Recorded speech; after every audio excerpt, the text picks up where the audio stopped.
মাংস দিই কলিজা, শুধু কলিজা। এটা কি আর হোয়াইট মিট তো আলাদা না? মেডিকে তো অনুমোদিত এটা প্যাকেট এটা কি আলু দিয়ে হয়? যেটা হয় সেটা আলু বড়ি গাজর বড়ি সব পরিষ্কার করে যা আছে বের করবেন, এরপরে এটা দিয়ে ফেলবেন।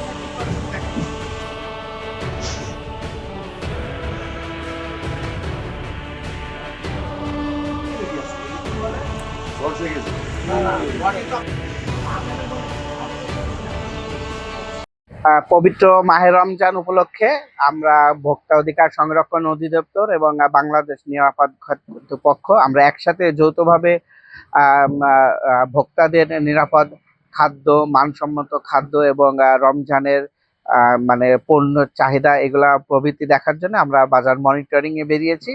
তো এখানে আমরা হাতিঘাট দৌলতদিয়ার এলাকায় একটা এক্সেলেন্ট মৌসুমী ফুডে আমরা আসছিলাম। এখানে এসে দেখি যে এনাদের যে ডালটা এর মধ্যে একটা বড় ইঁদুর পড়ে রয়েছে, যেটা গন্ধ হয়ে গেছে এবং ওনারা মানে পণ্য আরো কয়েকদিন আগে তৈরি করেছে, এখন রিসেন্ট ডেট দিয়ে বাজারজাত করতেছে।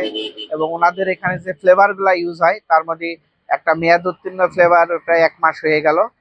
আমরা এগুলা মনিটরিং এখানে করেছি, করার পরে ওনাকে এই অপরাধের জন্য 1 লাখ টাকা জরিমানা করা হয়েছে। এবং এই পবিত্র রমজান উপলক্ষে আমাদের এই মনিটরিং কার্যক্রম আমাদের ভোক্তা অধিকার সংরক্ষণ অধিদপ্তর এবং নিরাপদ খাদ্য আমাদের যৌথভাবে এই কার্যক্রম অব্যাহত থাকবে।